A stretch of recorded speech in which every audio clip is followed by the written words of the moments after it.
चल सके। धन का सदुपयोग है, नहीं तो धन की तीन ही गति होती है। जो खाओगे तो अंग लगेगा, दान करोगे संग चलेगा, और जो पड़ा रहेगा उसमें जंग लगेगा।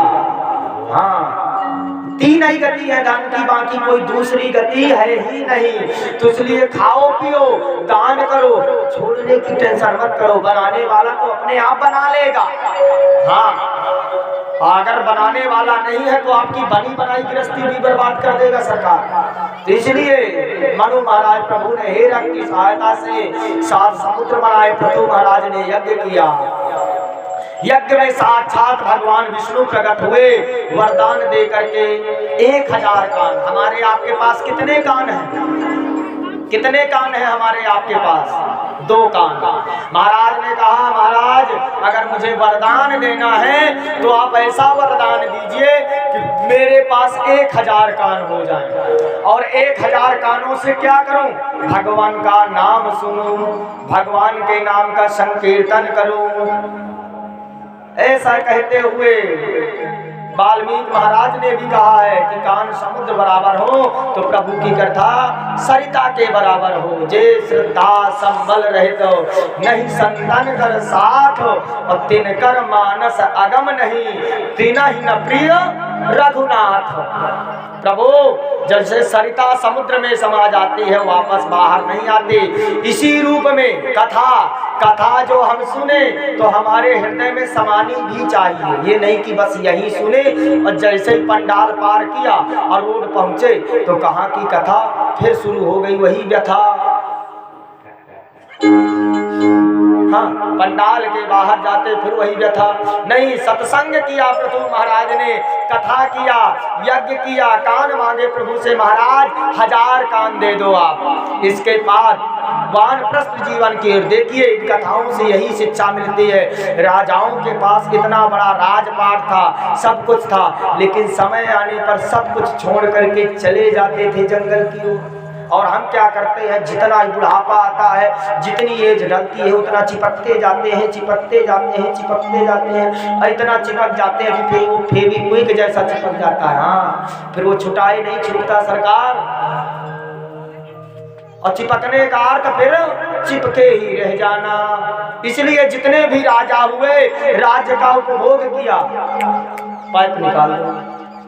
समय आने पर महाराज संसार की सृष्टि बढ़ाने के लिए प्रभु प्राप्ति, ये सब जीव हैं। एक बार क्या हुआ, प्राचीन बरही का चरित्र आता है। प्राचीन बरही महाराज आहुति देते थे और बलि देते थे पशुओं की।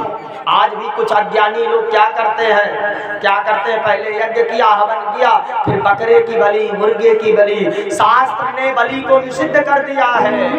परमात्मा को जीव की बलि नहीं चाहिए, हर जीव ही परमात्मा है। वो परमात्मा क्या किसी जीव की बलि चढ़ाने से प्रसन्न होगा?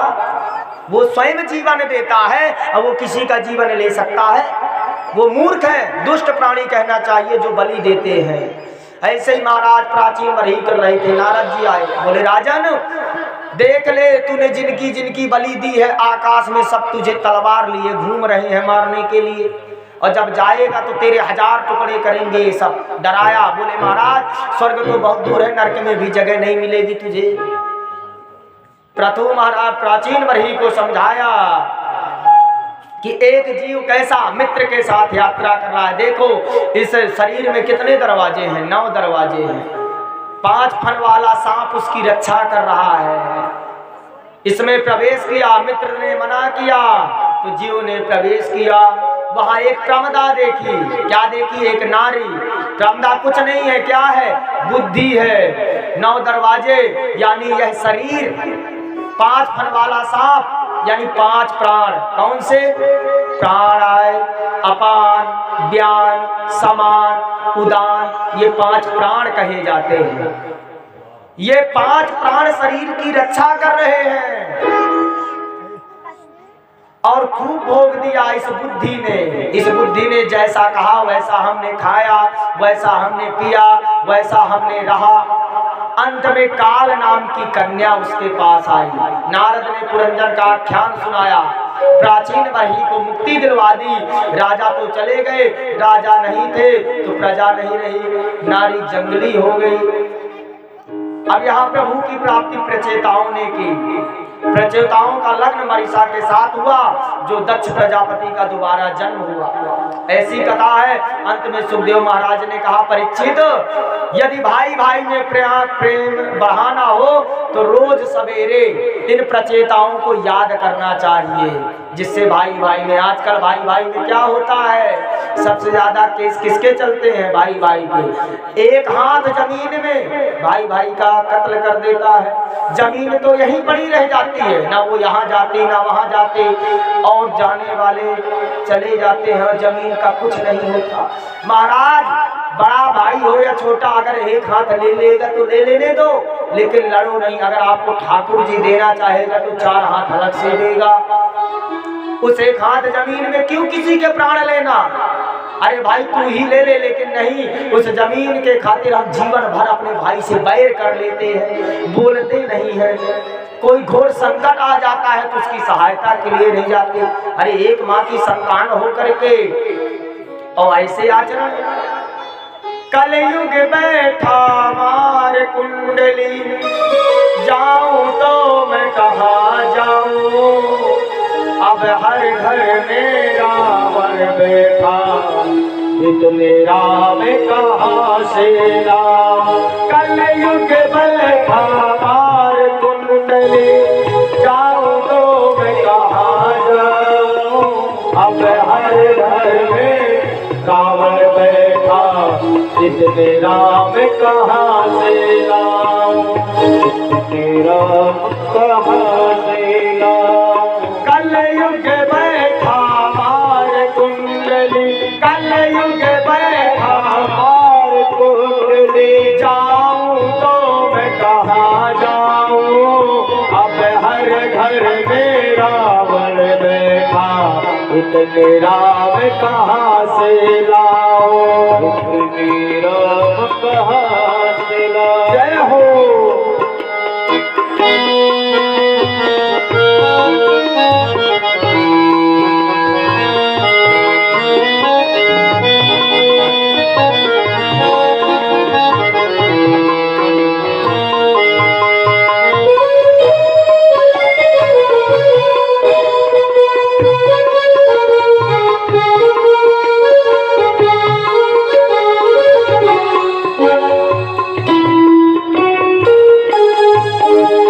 कलयुग बैठा मार कुंडली, कलयुग बैठा मार कुंडली, जाऊं तो मैं कहाँ जाऊं, अब हर घर में रावण बैठा, इतने राम कहाँ से लाऊं, अब हर घर में रावण बैठा, इतने राम कहाँ। जय हो।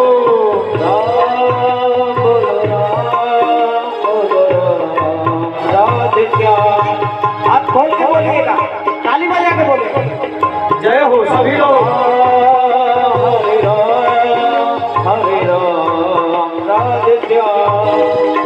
दशरथ कौशल्या जैसे माता पिता अब भी मिल जाए, पर राम सा पुत्र मिले ना, जो आज्ञा ले बन जाए।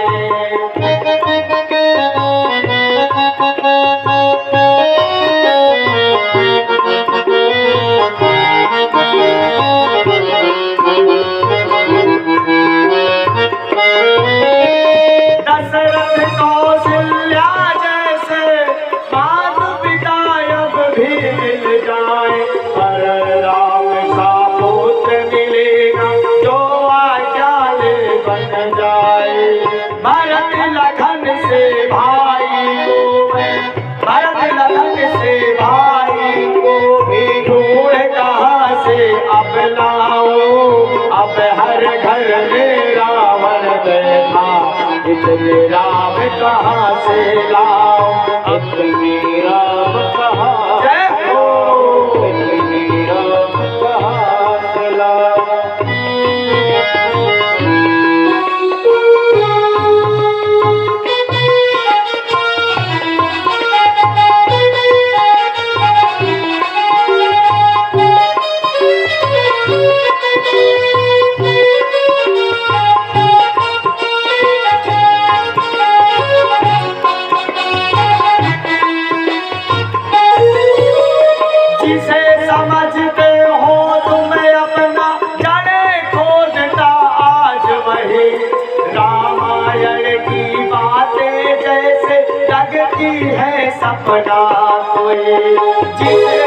समझते हो तुम्हें अपना चले को दिखा आज वही रामायण की बातें जैसे लगती है सपना कोई।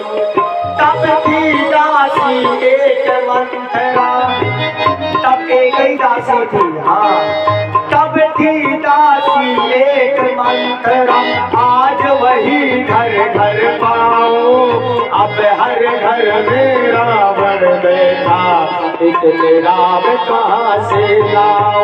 अब इतने राम कहाँ से लाओ। कलयुग बैठा मार कुंडली, जाओ तो मैं कहाँ जाऊँ।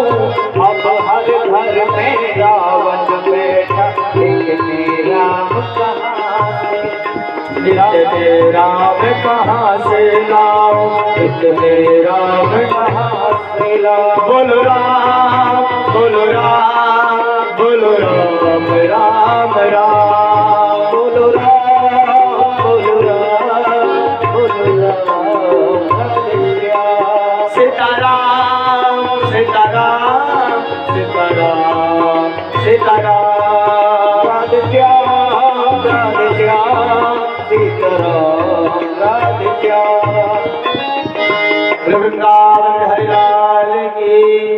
कलयुग बैठा मार कुंडली, जाऊं तो मैं कहाँ जाऊं। अब हर घर में रावण बैठा, इतने राम कहाँ से लाओ। इतने राम कहाँ से लाओ। अब तो महाराज भाई भाई का जो है झगड़ा चलता रहता है, लेकिन यहाँ पर महाराज प्राचीन वही प्रचेताओं के साथ बड़े प्रेम से बात करके रह रहे हैं। ब्रह्मा जी ने प्रियव्रत को कहा, बेटा तू शत्रु को जीतने के लिए निकला है, इनमें कोई बुरी बात नहीं है। गृहस्थी बन। प्रियव्रत किसको कहते हैं? जिसको व्रत प्रिय होता है। महिलाएं आजकल माताएं ज्यादा व्रत करती है ना, पुरुष को व्रत नहीं करना चाहिए ऐसा कहीं लिखा है? नहीं, व्रत सबको करना चाहिए। प्रियव्रत महाराज ने लग्न किया, 10 पुत्रों का जन्म हुआ। एक बार रात पर बैठ करके भूमंडल पर निकले भ्रमण के लिए। महाराज धरती का खंडन हुए, 7 भाग हुए। इतना बड़ा रथ बनाया, इतना बड़ा रथ कि जहां जहां से वो रथ निकला वहां वहां से पृथ्वी अलग अलग भागों में बट गई। आज भी आप पढ़ते हो 7 ही तो महासागर है, 7 ही महासागर है। इसी प्रकार से 7 द्वीप बने, 9 खंड हुए। 7 द्वीप 9 खंड में गुरु से बड़ा न कोई। 9 खंड हुए। इनमें अपने भारत जो है इसका क्या नाम है? आर्यावर्त। पहले इसका नाम क्या हुआ करता था? आर्यावर्त। अपनी राजधानी बनाई। असल में महाराज सुखदेव परीक्षित जी से कहना चाहते हैं कि यदि राजनीति को करोड़ों साल बीत जाए फिर भी प्रियव्रत जैसा शासन कोई नहीं कर सकता। महाराज प्रियव्रत ने बहुत उत्तम शासन किया, सुंदर शासन किया। और शासन करते करते प्रियव्रत महाराज ने अपने ज्येष्ठ पुत्र आदिमित्र को भरतवंश या भारतवंश, जिसके नाम से आज ये भारत नाम पड़ा, भरत को राज्य दे दिया। अब अपने कल्याण के लिए जंगल में चले गए। क्या अब इस शरीर की मुझे जरूरत नहीं है? ना आत्मा को कहीं आना है, न जाना है, ना कुछ आत्मा को चाहिए। आत्मा आपसे कहती है कि मुझे मकान दो, आत्मा आपसे कहती है मुझे दुकान दो, या आत्मा आपकी कहती है मुझे एसी में रहना है, या आत्मा कहती है पंखे में रहना है। नहीं, आत्मा तो हर परिस्थिति में रहती है, शरीर मांगता है। अपने आप को हर परिस्थिति में ढालना सीखिए। ये नहीं कि अगर एसी ना हो तो हम गर्मी में रह नहीं पाते। हाँ, हम तो भैया 12 महीना बिना एसी के भी रहते हैं। इतनी गर्मी होती है, ठंडी होती है तो एक ही जैकेट पहनते हैं, उसी में ठंडी कंट्रोल हो जाती है। अब लाद लें 2 4 6 झोगा कपड़ा, हाँ और कहीं ठंडी लग रही। अपने शरीर को हर स्थिति में रखना। टेम्परेचर जितना आप अपने शरीर का बना लोगे, कष्ट 1 दिन होगा, 2 दिन होगा, 3 दिन होगा, चौथे दिन 4 दिन शरीर कांपेगा, 5वें दिन शरीर भी कांपना बंद कर देगा। समझ जाएगा ये दुष्ट प्राणी है, हमें एक ही स्वेटर में रखेगा, तो एक ही स्वेटर में बोध मान लेगा। सरकार हमने अनुभव किया है, इतनी बड़ी ठंडी हो रही है, बस एक जैकेट है उसमें पहन के बाकी कुर्ता पहन के बैठे कि नहीं बैठे। तो शरीर को साधो, जितने में आप साध लोगे उतने में रम जाएगा। तो ये तो शरीर तो सुविधा का खजाना है, जितना देते चले जाओगे तो देते आओ। गर्मी में एसी है तो गरीब लोग उसी पंखे में रहते हैं, किसी के पास पंखा नहीं तो रोड में भी उसी गर्मी में धूप में रहते। क्या वो जिंदा नहीं है? वो भी तो जिंदा है, वो भी तो मानव है हमारी तुम्हारी तरह। लेकिन वो क्यों रह रखा हूँ महाराज, वो गरीब है, हमारे पास पैसा है तो एसी लगी तो हमारा शरीर सुकुमार हो गया है। और कल के दिन क्योंकि जब साधन आता है तो हम अपनी जरूरत की वस्तुएं भी बढ़ाते हुए चले जाते हैं। उदाहरण जैसे जल बढ़ता है, कमल का जो फूल होता है जल में, कभी आपने कमल को जल में डूबा हुआ देखा है? नहीं है। जल बढ़ेगा कमल बढ़ जाएगा, लेकिन जल घटता है तो क्या कमल घटता है? नहीं, मुरझा करके टूट जाता है। आपके पास पैसा आया, आपने अपने साधन बढ़ा लिए। पहले तो सिर्फ मकान था, वो भी कच्चा खपड़ा जिसमें छबे होते थे। पैसा आया, पक्का घर बन गया। फिर पैसा आया, पहले तो छोटा सा सिन्नी पंखा चलता था, फिर ऊपर वाला, फिर कूलर, और धन आया एसी। पहले महाराज साइकिल में चलते थे, पैदल चलते थे, धन आया साइकिल, फिर मोटरसाइकिल, फिर मोटरसाइकिल नहीं कार। हाँ, इस प्रकार से साधन। लेकिन जब साधन घट गए तो जितनी सुविधाएं आपने बढ़ाई हैं तो तकलीफ किसको होगी? पैसे का आना बंद। तो अब शरीर तो उन साधनों में रहने का आदी हो गया है ना। शरीर को एसी की आदत लग गई है, शरीर पैदल कहीं जा नहीं सकता, तो अब परेशानी किसको होगी? आपको होगी। तो कमल की तरह मुरझा करके टूट जाओगे। धन आए लेकिन अपने साधन मत बढ़ाओ, जितने में आप पहले थे उतने में ही रहो। वो दिन हमेशा याद रखो कि हाँ, हमारे पास कच्चा घर था, उसमें हमें रहने की आदत भी थी। हाँ, पैदल भी चलते थे, साइकिल से भी चलते थे।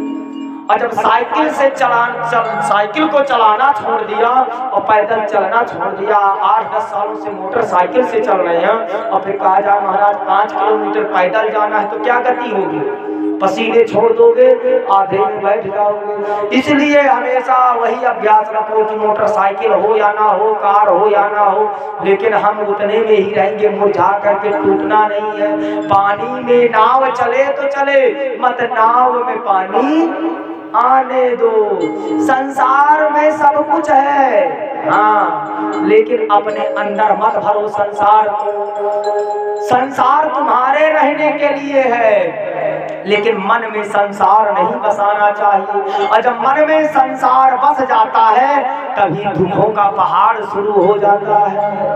यही कथा से शिक्षा मिलती है महाराज। ये शरीर है, आप इसकी जरूरत नहीं है। आत्मा कुछ नहीं कहती कि मुझे कोई सुख चाहिए, आत्मा को जैसे रखोगे वैसे रहेंगे। महाराज प्रियव्रत ने यही किया। जो मुक्त पुरुष होता है वो प्रारब्ध का भोग करता है कि जो मेरे भाग्य में है वो मिलेगा। सभी देव देते दुनिया में पल्ला झाड़ के, मेरे राम प्रभु देते हैं भैया छप्पर फाड़ के। मेरे राम प्रभु देते हैं भैया छप्पर फाड़ के। मेरे राम प्रभु देते हैं भैया छप्पर फाड़ के। मेरे राम प्रभु देते हैं भैया छप्पर फाड़ के। सभी देव देते दुनिया में पल्ला झाड़ के, सभी देव देते हैं भैया पल्ला झाड़ के। मेरे राम प्रभु देते हैं भैया छप्पर फाड़ के। राम प्रभु देते हैं भैया। ताली से भाव से जय हो।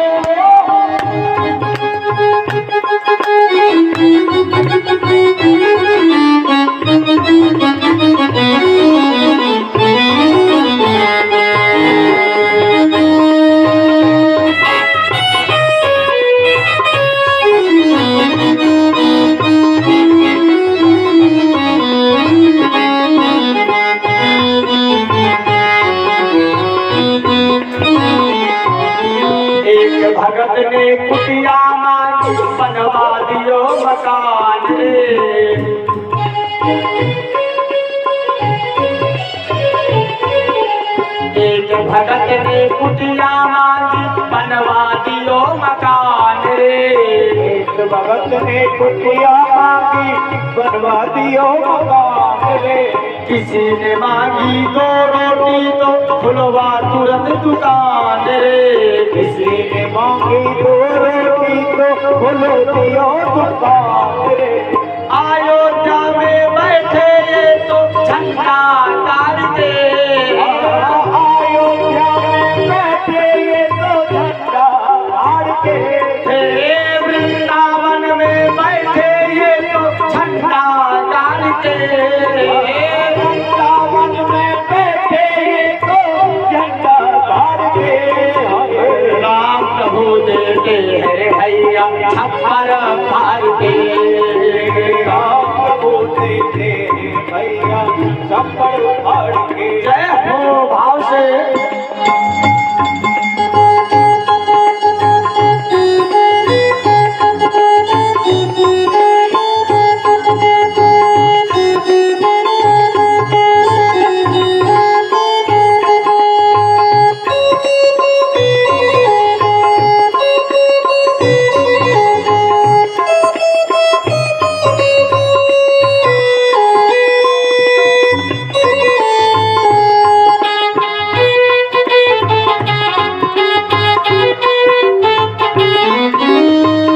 किसी से छुपी नहीं है सच्चा इनका द्वार है। बात किसी से छुपी नहीं है सच्चा इनका द्वार है। बात किसी से छुपी नहीं है सच्चा इनका द्वार है। बात किसी से छुपी नहीं है सच्चा इनका द्वार। बल बुद्धि सुख संपत्ति देते भर देते भंडार है। बल बुद्धि संपत्ति देते ये भर देते भंडार है। बल बुद्धि सुख संपत्ति देते भर देते भंडार है। बल बुद्धि सब संपत्ति देते भर देते भंडार है। भक्तों के दुख हरते, भक्तों के दुख हरते दोनों हाथ पसार के। भक्तों के दुख भर देते दोनों हाथ पसार के। भक्तों के दुख हर लेते प्रभु हाथ पसार के। राम प्रभु देते हैं भैया छप्पर फाड़ के। राम प्रभु देते हैं भैया छप्पर फाड़ के। सभी देव देते दुनिया में पल्ला झाड़ के। सभी देव देते हैं भैया पल्ला झाड़ के। सभी देव देते हैं भैया पल्ला झाड़ के। सभी देव देते हैं भैया पल्ला झाड़ के। राम प्रभु देते हैं भैया छप्पर फाड़ के। राम प्रभु देते हैं भैया छप्पर भाव के साथ वृंदावन बिहारी लाल की। आप मुझ में कमाल रखा है। जय हो। तेरी रहमतों ने कमाल रखा है। मानो अवतार लाया होगा। क्या बात है। उन्हें तेरी दुआ में समान रखा है। मेरे राम प्रभु देते हैं भैया छप्पर फाड़ के। मेरे राम प्रभु देते हैं भैया छप्पर फाड़ के। मेरे राम प्रभु देते हैं भैया छप्पर फाड़ के। मेरे राम प्रभु देते हैं भैया छप्पर। राम राम कहते रहो, धरे रहो मन धीरे। कारज वही सवार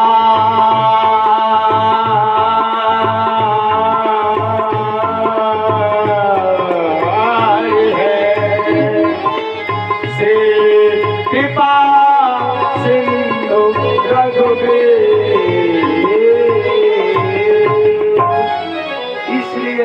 प्रभु देते हैं तो फिर कभी नहीं रहती। तो जो आपका है वो तो आपको मिलना ही मिलना है। निस्वार्थ भाव से हमें तो सेवा करनी है। सबसे बड़ा धर्म सेवा को, हमारे ब्रज में वैसी भी सेवा ही हो, हमेशा सेवा करें। अरे बड़े बड़े लोग सेवा को तरसें, लेकिन हमारो सौभाग्य उदय हो जब हमारे घर में कोई अतिथि आवे, कोई संत आवे, कोई महापुरुष आवे और सेवा करने को अवसर मिले। भाग्य उदय हो, भाग्य उदय जब होता है सतगुरु दर्शन दे। तो जब कई जन्मों के पुण्य उदय होते हैं तब अतिथि और सद्गुरुओं का दर्शन होता है।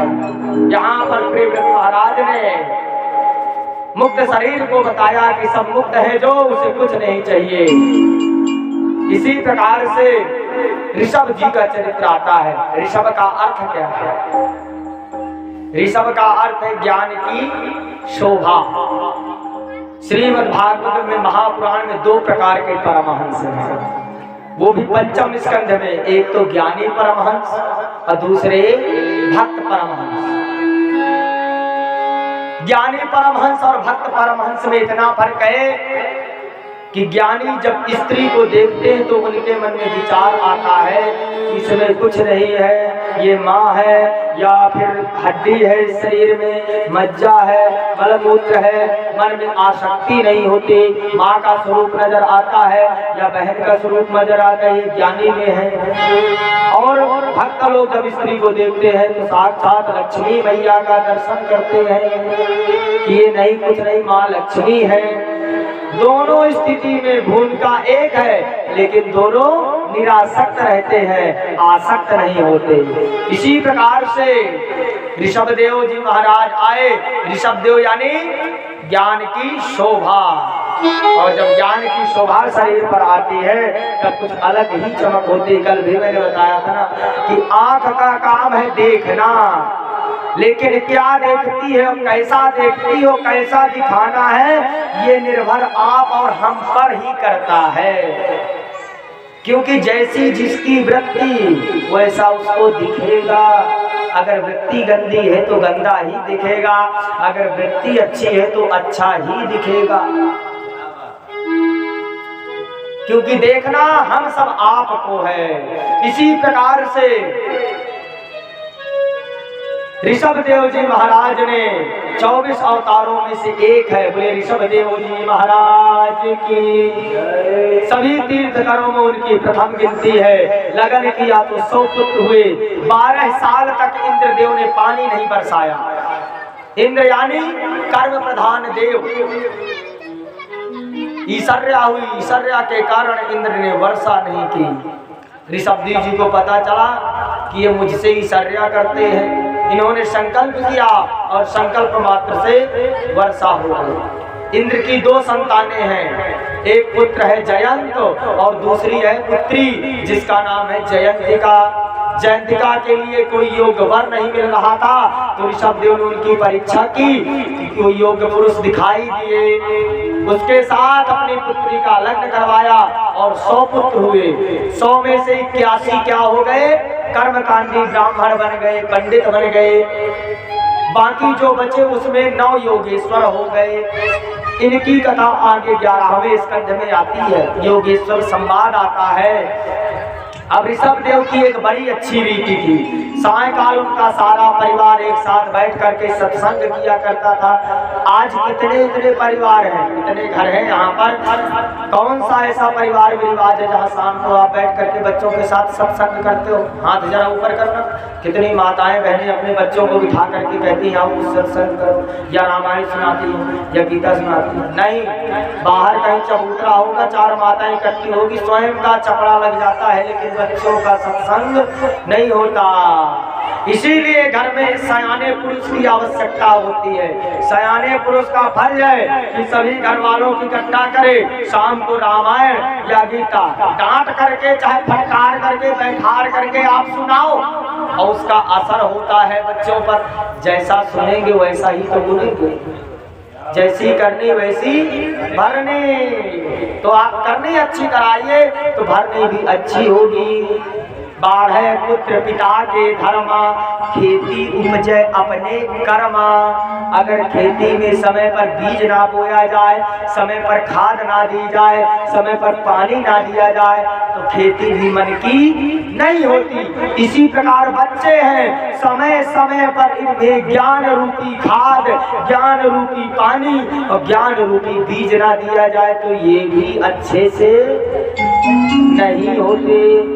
कहीं बीच में सूख जाते हैं, ज्यादा खाद हो जाए तो गेहूं सूख जाता है। एक दिन हम बाहर टहलने गए थे, हमने महाराज जी से पूछा, महाराज जी ये गेहूं पीला पीला क्यों? बोले बेटे खाद ज्यादा हो गई है इसमें। हाँ, तो इसी प्रकार से ज्ञान भी इतना मत दे दो कि फिर बाद में बेटा सन्यासी बन जाए। हाँ, इतना ज्ञान भी मत दो, इतना दो कि संस्कार का बीज पड़ता रहे। असंस्कार, आजकल संस्कार नहीं। मात पिता बालकन बलावही, उदर भरई सोई धर्म सिखावही। संस्कार आए चाहे ना आए, लेकिन बेटा इतना कमाना कि घर में कार आ जाए। संस्कार की आवश्यकता नहीं, संस को पीछे छोड़ दिया और कार को आगे कर लिया, तो कार को बच्चा खड़ा कर लेता है, लेकिन सेवा महतारी बात की नहीं होती। इसी प्रकार से ऋषभ देव जी की बड़ी अच्छी रीत थी, शाम को सत्संग करते थे और सत्संग करते करते ऋषभ देव जी अष्ट सिद्धि अपनाई। देखिए, अष्ट सिद्धि उनके पास आई, लेकिन उन्हें भी कर्म करो ऐसा भाई पड़े न फिर पछताना। एक दिन धर्मराज को पड़ेगा मुख दिखाना। इसलिए ऐसा कर्म करो कि बाद में पछताना नहीं पड़ेगा। ऋषभ देव जी बड़ी सुंदर चरित्र, रहस्य आश्रम को छोड़ करके संन्यास लिया। अब पुत्र भरत को राजगद्दी दे दी। भरत यानी श्रेष्ठ। भरत किसे कहते हैं? जो श्रेष्ठ होता है। और भरत के यहाँ जब पुत्र हुआ तो उसकी आयु हुई, उनकी तो अपनी राजगद्दी देकर वहाँ गंडकी नदी के किनारे भजन के लिए आ गए। भरत महाराज बोले, महाराज अब भजन करना है। अब सर्वस्व त्याग कर महाराज भजन के लिए आए। अब भजन में क्या हुआ, एक दिन कोई हिरणी थी जो गर्भवती थी। भरत महाराज भजन कर रहे थे बैठे, और सिंह ने दहाड़ मारी। हिरणी ने कूदना चाहा, लेकिन उसका बच्चा जो है नदी में ही गिर गया और हिरणी पार हो गई। भरत जी ये दृश्य देख रहे थे बैठे बैठे। बोले, जीव मात्र पर दया करनी चाहिए, लेकिन इतनी भी दया नहीं करनी चाहिए कि तुम्हारे लिए ही संकट बन जाए। ज्यादा दया संत के लिए कहा गया है। दया बिनु संत कसाई, और दया करे तो आफत आई। ब्रज की कहावत है कि दया के बिना संत कसाई माना जाता है, और ज्यादा दया कर दे तो फिर आफत आ जाती है। भरत जी महाराज ने सोचा, अरे छोटा सा बच्चा है, डूब जाएगा। उन्होंने उसको बचाया। आए थे हरि भजन को, औटन लगे कपास। अब तो महाराज उस हिरण के बच्चे को पालने पोसने लगे भरत जी। अब सुबह जो भजन किया करते थे तो वो भजन छूट गया। हिरण के बच्चे के पास पहले उठे, उसे प्रेम करें, घास डालें, हरी हरी। भाई पहले भजन ही करते थे 24 घंटे, लेकिन अब घास भी लाना है, पानी भी पिलाना है, उसकी देख रेख करनी है। सारा दिन उसी में चला जाता था भरत जी महाराज। भजन करने के लिए टाइम ही नहीं मिलता था महाराज। अब जब भजन करने का टाइम ही नहीं मिलता था तो प्रभु क्या हुआ, धीरे धीरे धीरे धीरे उसकी सेवा में इतना मग्न हो गए, इतना मग्न हो गए कि एक दिन जब हिरण का बच्चा बड़ा हुआ तो किसी कारण भरत जी भजन कर रहे थे, वो छोड़ करके जंगल की ओर चला गया। अब भरत महाराज का मन लग गया था उस हिरण से। अब मन लग गया तो स्थिति क्या हुई देखिए, उसकी याद आने लगी भरत जी महाराज को। कैसी याद आती थी, जब भी माला लेकर के बैठते थे महाराज भरत तो उनको ये याद आती थी, इतनी समय में हिरण को चारा खिलाया करता था, हिरण को प्यार किया करता था, पानी पिलाया करता था, मेरी गोद में बैठा रहता था, मेरे साथ खेला करता था। यहाँ तक की स्थिति ये हो गई कि भरत जी महाराज बीमार हो गए उस हिरण की याद में। अब बीमार हुए, उसी मृगा की याद करते करते उनका शरीर भी छूट गया। अब आगे जन्म हुआ उसी हिरण का। अंत समय जो मति आगे मिलती है वही गति। पुनः भरत जी का शरीर हिरण का हुआ, लेकिन भरत जी ज्ञानी थे, ज्ञानी पुरुष की भगवान की कृपा, उन्हें पुरानी याद पता थी। हिरण का सारे मिला बोले अगर हिरण से प्रेम ना किया होता, इसकी सुध ना की होती। इसीलिए कितनी भी आप तपस्या कर लो, कितनी भी साधना कर लो, मरते समय जो स्मरण करोगे वही शरीर तुम्हें मिल जाता है। ये पक्की बात है। इसलिए स्मरण हमेशा प्रभु का रखो। जब शरीर में अंत आवे तो प्रभु का स्मरण हो, मेरा सावरा निकट हो। जब प्राण तन से निकले, ऐसी ही कामना होनी चाहिए। भरत महाराज हिरण के शरीर में भी क्या करते हैं? हिरण के झुंड में नहीं रहते, हिरण के झुंड से अकेले अलग बैठे रहते, गुमसुम प्रभु का भजन करते रहते। किसी प्रकार से इस शरीर से एक बार मुक्ति मिल जाए। होते करते हिरण का शरीर भी छूट गया। अब भरत जी का जन्म हुआ एक ब्राह्मण के यहाँ। अब उनके पिताजी थे बढ़िया पंडित जी। उन्होंने सोचा कि इसको कुछ पंडिताई सिखा दी जाए, बड़े हुए धीरे धीरे पढ़ाया लिखाया जाए। गायत्री मंत्र रटाया। गायत्री मंत्र को कभी टेप पर नहीं बजाना चाहिए। आजकल ये बहुत बड़ा रिवाज चला है कि घर में लोग साउंड में बजा करके रख देते हैं। गायत्री का अपमान है। गायत्री मंत्र को तो मुख से जपा नहीं जाता। जीभ ना हिले, मुख ना हिले, उसका जाप होता रहे। ये है गायत्री, वेद माँ होती है गायत्री।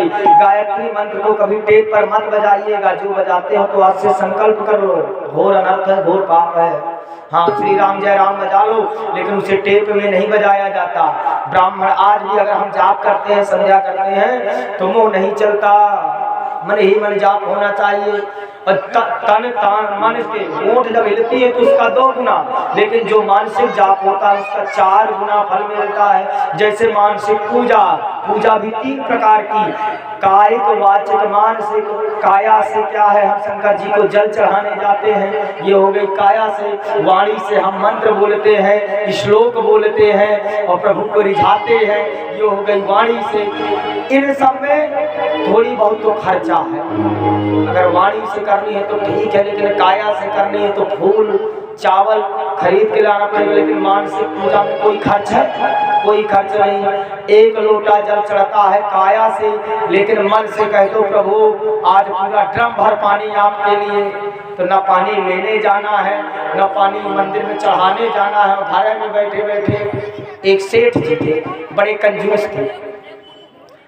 अब उन्हें किसी ने बता दी मानसिक पूजा सेठ जी को। तो सेठ जी क्या किया करते थे, सुबह 4 बजे उठते और स्मरण रखते, मैं कान्हा को नहला रहा हूँ, मैं कान्हा को वस्त्र पहना रहा हूँ, मैं कान्हा को धूप बत्ती लगा रहा हूँ, और मैं कान्हा को दूध का भोग लगा रहा हूँ। उसमें चीनी भी मात्रा भर डाला करते थे, जितनी डाली जाती है। होते करते पूजा चलती रही। एक दिन की बात, सेठ जी पूजा करने बैठे महाराज सुबह सुबह। अब सेठ जी जैसे ही भोग लगाने का नंबर आया तो मन में स्मरण किया, गिलास में दूध रखा है, मैंने चीनी का डब्बा खोला है और धोखे से जितनी चीनी डालते उसमें पूरा डब्बा ही पलट गया। अब सेठ जी व्याकुल, अरे पूरा डब्बा गिर गया। चीनी के लिए खुली आंख ढूंढने लगे, मन ही मन भटभटाने लगे सेठ जी, अरे चीनी ज्यादा चली गई, अब चीनी निकले कैसे?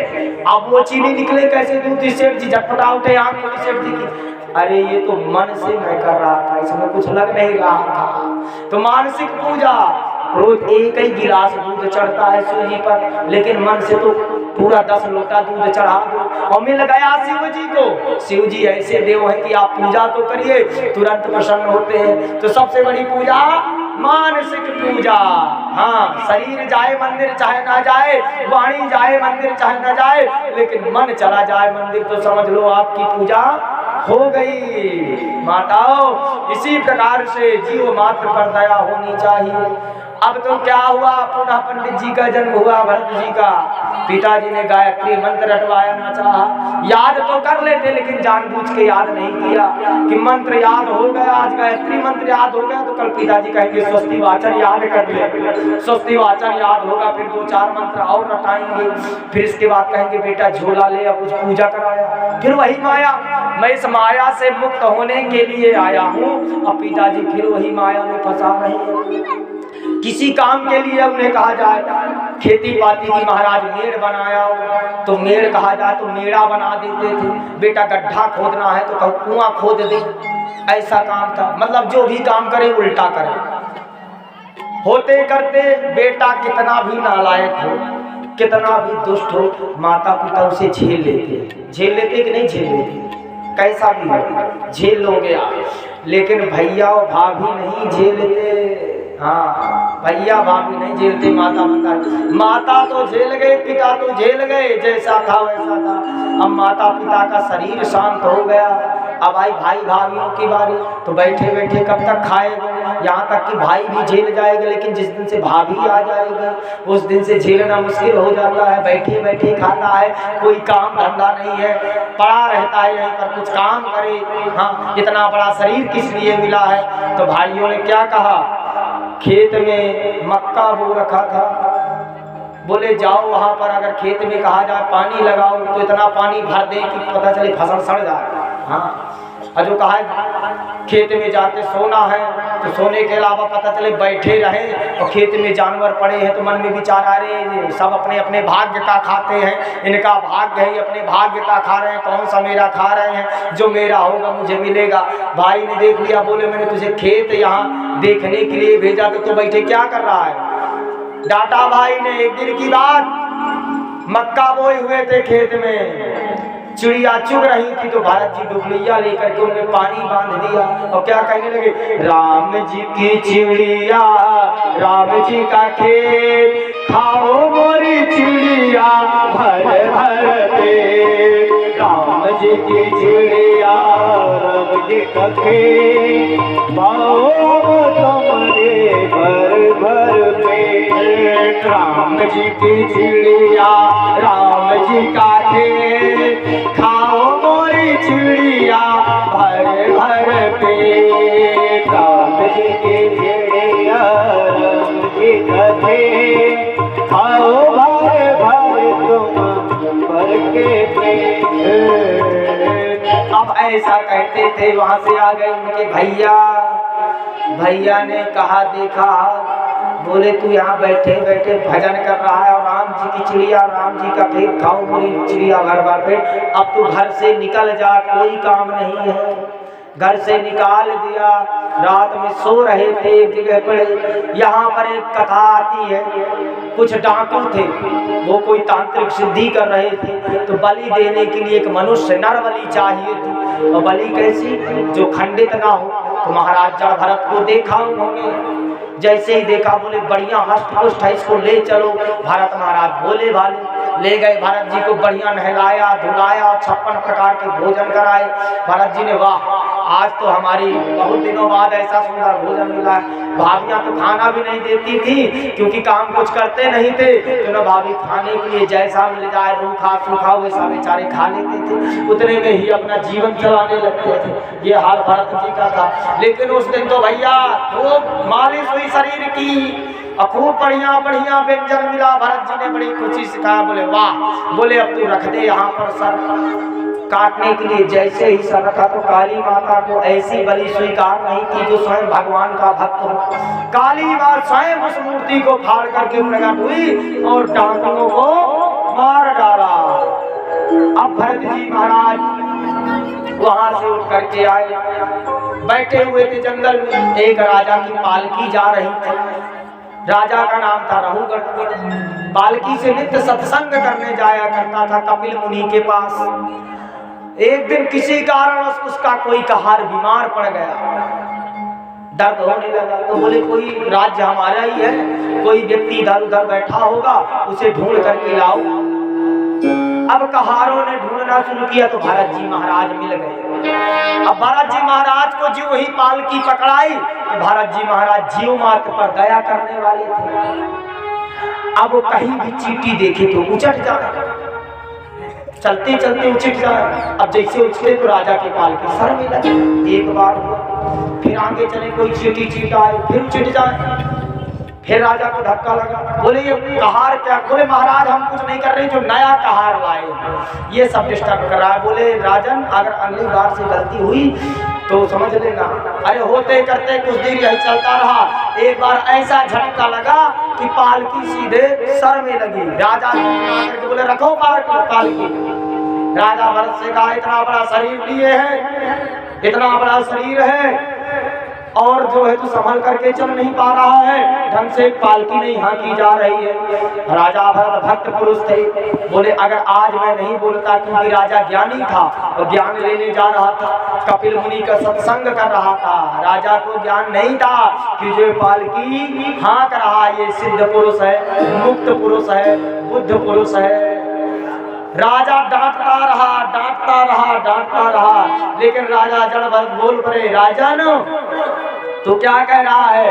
इस शरीर को तू क्या बता रहा है? मोटा शरीर, पतला, चौड़ा, लंबा।